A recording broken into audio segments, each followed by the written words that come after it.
दो दोस्त एक घने जंगल से होकर कहीं जा रहे थे।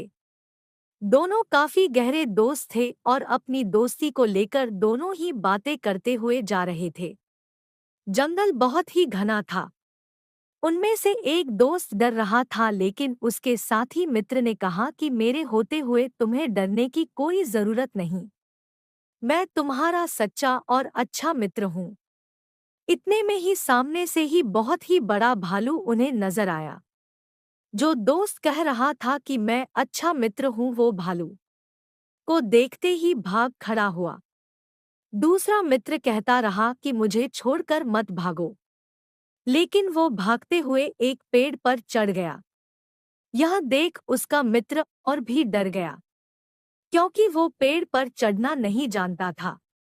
इतने में वो भालू और भी नजदीक आ गया था।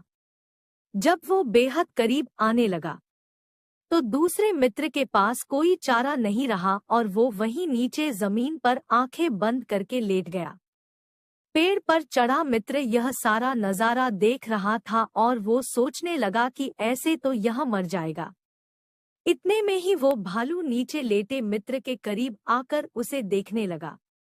उसे सूंघा और उसके शरीर का पूरी तरह मुआयना करके आगे बढ़ गया। जमीन पर लेटे मित्र ने राहत की सांस ली और वो सोचने लगा कि अच्छा हुआ जो मैंने सांस रोक ली थी, क्योंकि भालू मुर्दों को नहीं खाते और वो भालू मुझे मरा हुआ जानकर आगे बढ़ गया। पेड़ पर चढ़ा मित्र बहुत हैरान था। भालू के जाने के बाद वो नीचे उतरा और उसने अपने मित्र से पूछा कि आखिर उसने क्या किया था और वो भालू उसके कान में क्या कह रहा था।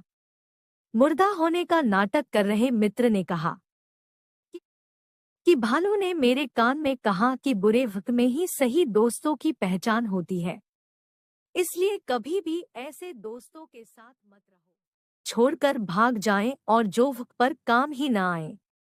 दूसरे मित्र को समझते देर न लगी और फिर दोनों आगे बढ़ गए।